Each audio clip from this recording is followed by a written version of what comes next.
Group 1 పరీక్షలు కూడా రాయించి వాటికి గ్రూప్ 2 ఇవాళ విడుదలైతేనే గ్రూప్ 3 రేపు విడుదలవుతున్నాయి.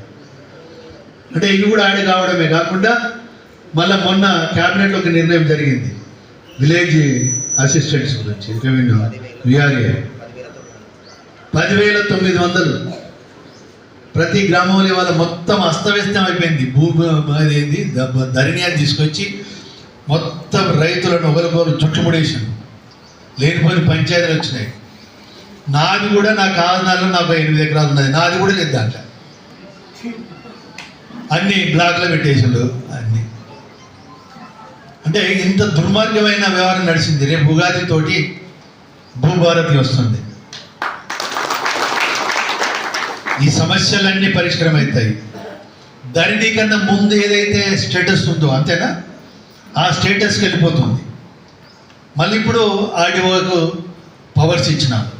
ఆర్డీఓ లెవెల్ అనే, లేకుంటే కలెక్టర్ అని, లేకుంటే కోర్టుకు పొమ్మని చెప్పి అట్ట కూడా ఇబ్బంది పెట్టిండు. కానీ వాళ్ళ ఆర్డీఓ లెవెల్లో అథారిటీ ఇచ్చిన, అంతేనా ఉంది.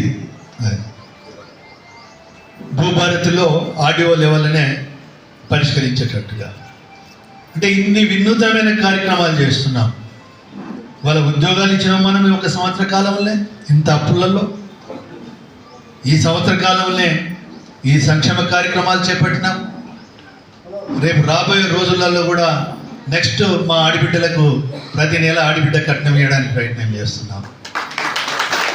మరి ఆడబిడ్డను దీవించాలి.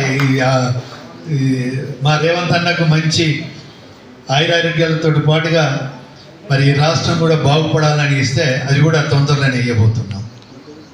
ఇట్లా ఒక్కొక్కటి మనం చేసుకుంటూ పోతున్నాం. కానీ ఇవాళ వాళ్ళు చూడండి ఇష్టం వచ్చినట్టు ప్రవర్తిస్తున్నారు.